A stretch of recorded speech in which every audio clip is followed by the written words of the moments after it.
My husband always asks me, where you going? I'm like, boss, I ain't going nowhere. I'm feeling good about myself even if I'm in the house. Hello my brothers and sisters, this is Deona with another video on becoming a wife, and today I actually want to come to you about how to romanticize your life as a wife and as a mother. And I seen that this topic was pretty trendy for the last few weeks or maybe a few months. I'm just late in the game or whatever, but I realized that everybody who was posting these videos were basically not mothers or wives, or they was pretty much like young and all that stuff, and it was kind of like a little discouraging because of the fact that, hello, we're still here, there's other women out here that has other responsibilities. So I'm coming to you with this video because I feel like for the last few months or years I've really been doing this without me knowing this was a romanticizing thing. So if you're interested in this video, please continue on watching. As you can see, I am at the supermarket because of course I am a mom. And the first thing I wanted to say was pay attention to what makes you happy.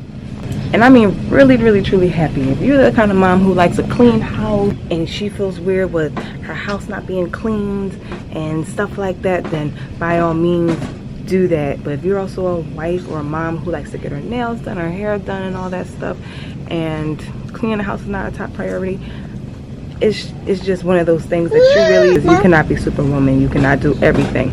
So when I say do what truly makes you happy, just really pay attention, take time out to really pay attention to what really truly makes you happy, and you prioritize that.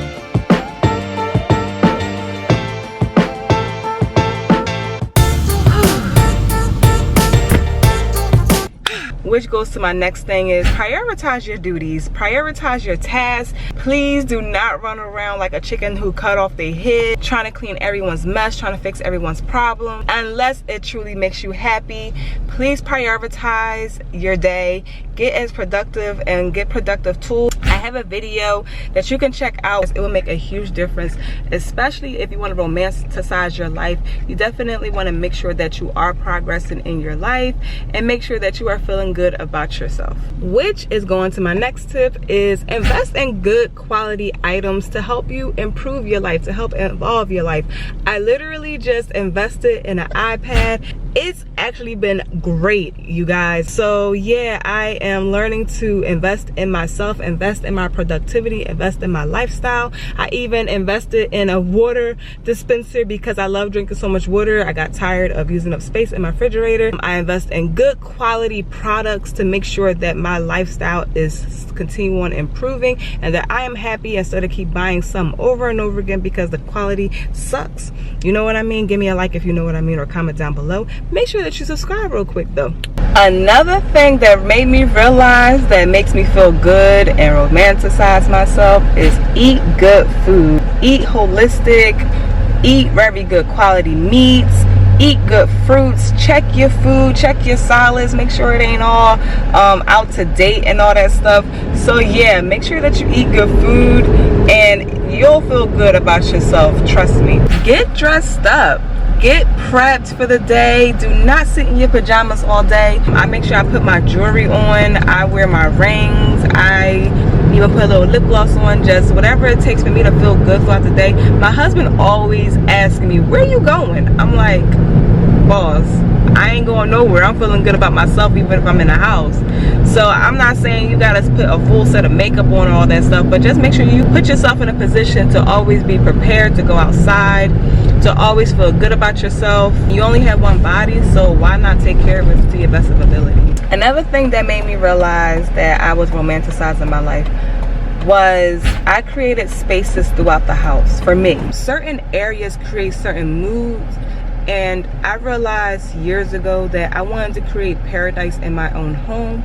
So I am intentionally creating little spaces in my own home. So if you can, create yourself a little corner, create some pillows, put some pillows down there, create some plants, put some pictures around, get some hanging plants, whatever it is, just dial it up, get some beautiful lights, hang it up around, get a corner in the backyard, make sure that it fits your style, your room, whatever it is, just create that beautiful space for you and do whatever you like to do.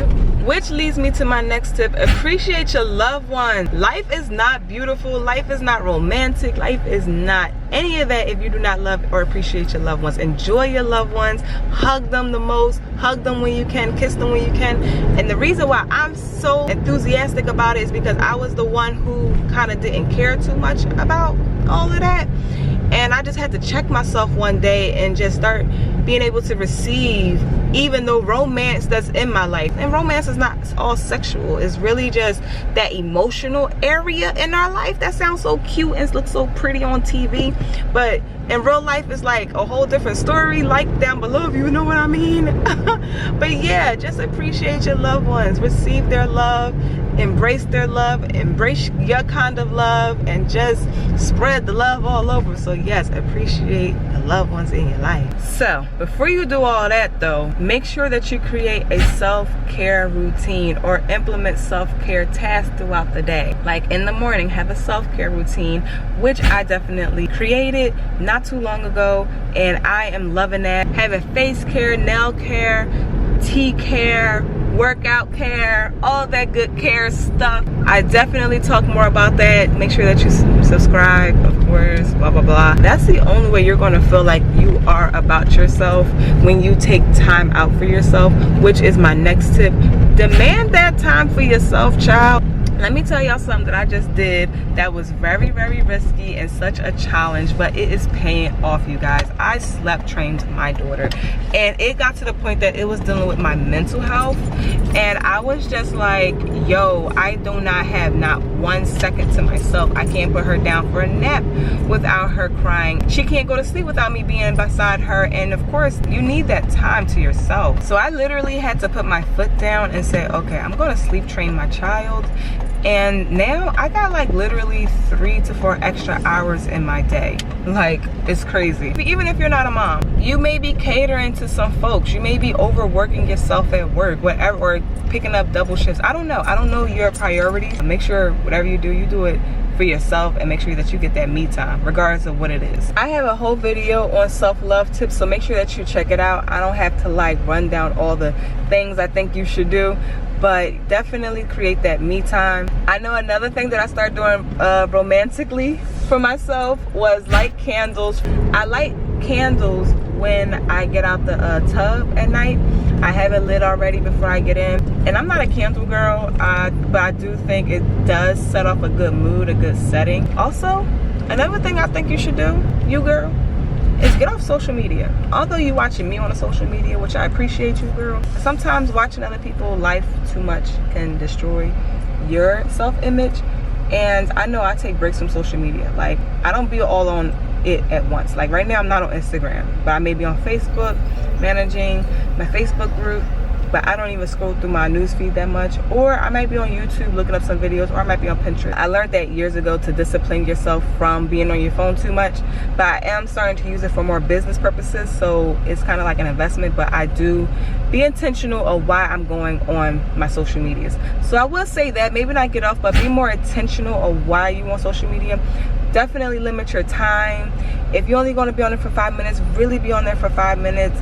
And if you feel something in your spirit or in your heart or your emotions that isn't right, get off of that bad boy and find your alignment, find your peace, find your center, and really be grateful of what is going on in your life. You know what I mean? Another thing I started doing as well is smiling at myself. Smile at yourself, girl. Smile at yourself. And it's gonna feel so awkward at first because it's weird. It's weird smiling at yourself, but smile at yourself. It's gonna become so beautiful, so romantic like, and it's just going to be amazing when you become your own best friend. And I think that it's just a beautiful thing because, you know, the world needs more smiles, and once you start smiling at yourself, it's just you start smiling at everybody, and it just start becoming contagious. So yeah, that's the end of my video. I'm sorry that I was in a car. I wanted to have a different setting. It was definitely risky to do this for you guys, so make sure that you subscribe, give me a like, give me some type of comeback, because it helps my channel a whole lot. I appreciate you for watching it this long. And yeah, make sure that you stay tuned for future videos, and yeah, have a good day.